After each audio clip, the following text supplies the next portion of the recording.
Hi guys, ipapakita ko sa iyo ngayon. Ito yung ano guys, ang tawag nito, yung Bisaya kasi ako eh. Yung sa ilalim talaga ng saging, yung sa Bisaya ubod.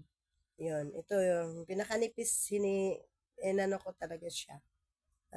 Gagawin ko kasi itong crispy. Crispy na ubod ng saging sa Bisaya. Ito yun guys oh. Yung kinukunan ko kanina ng puno ng saging para gagawin, china-chop ko para gawing para gawing banana paper, lulutuin ko yun. Ito yun, pinakailalim, kinukuha ko. So, wala talagang may tapon guys. So, ito guys, oh. So, ano ko to, gagawin ko to mamaya na crispy po. Ayan. Kaya nakita ko lang talaga sa inyo guys na sa puno ng saging, ang dami talagang kayamanan. At saka, talagang hindi matatapon dahil mula sa dahon, bunga, puso ng saging, di ba? Ano natin yan kung paano gusto nating luto. Saka yung sa akin naman yung, di ba, ang daming magagawa sa bunga ng saging, yung hinog. Ginagawa nating banana cue, di ba? Yan. Ito naman yung sa ilalim po. Ito.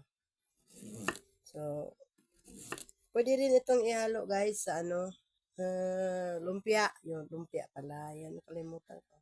Yung sa lumpia, pwede mo itong gayatin. Yung vegetable na lumpia, pwede mo itong ihalo guys. Ang sarap kaya guys. Saka calcium, di ba? Sa saging doon mo makikita.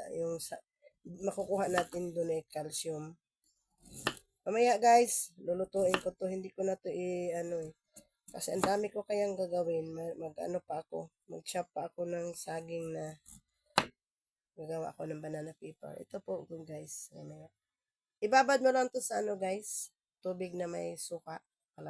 Kalamansi para nahiwala yung dagta. Saka mo lulutuin po. Isa to sa produkto ng Bunny Republic guys. Bunny Republic Handicraft Association. Ako kasi ang inventor dyan. Dami ko na pong nagawa. Mula sa banana paper bag, beach bag, ang dami kaya. So, nisi-share ko na lang sa inyo ito po. Yan po, yan guys.